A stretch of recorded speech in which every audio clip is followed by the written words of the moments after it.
Après avoir reçu l'ordre du Seigneur, l'apôtre Paul s'arrêta à Césarée pour un temps, étant en route vers Jérusalem. Acte 21:8. Le prophète Agabus survint alors.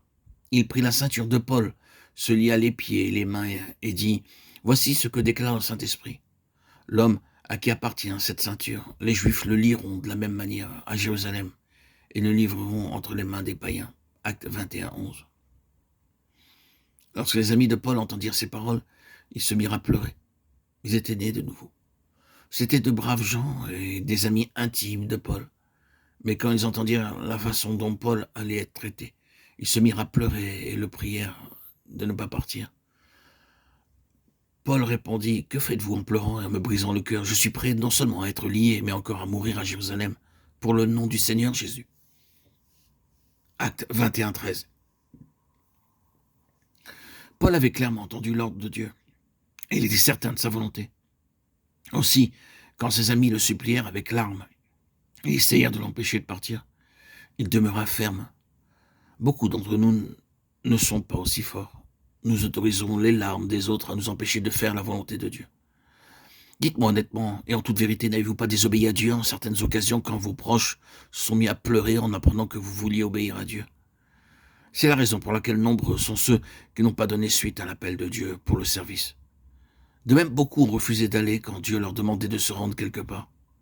D'aucuns ont refusé de se faire baptiser. D'autres n'ont pas abandonné ce que Dieu leur demandait de lâcher.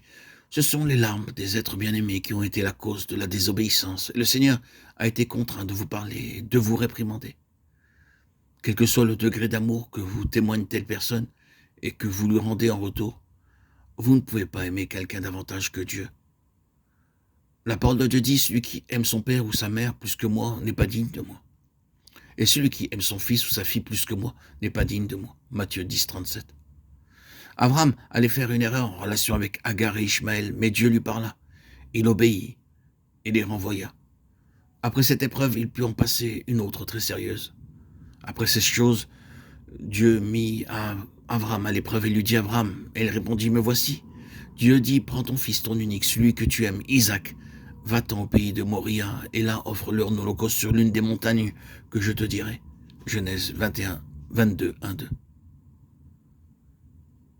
Dieu apparaissait là pour la 9e fois à Abraham. De même que ce dernier avait été gouverné précédemment par son affection pour Ishmaël, son affection charnelle, Genèse 21. Ici, il y avait aussi une tentation pour Sarah à l'égard d'Isaac de ne pas permettre à Abraham de l'offrir. Ainsi, Abraham ne révéla-t-il pas à Sarah la demande de Dieu au sujet d'Isaac, afin d'accomplir sa volonté et lui être obéissant?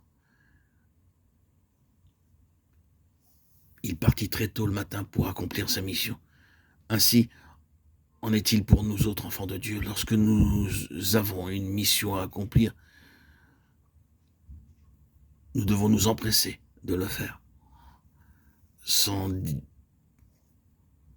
diverger à gauche ou à droite, ou prendre en compte des avis extérieurs contraires à ce que nous devons faire selon la volonté de Dieu.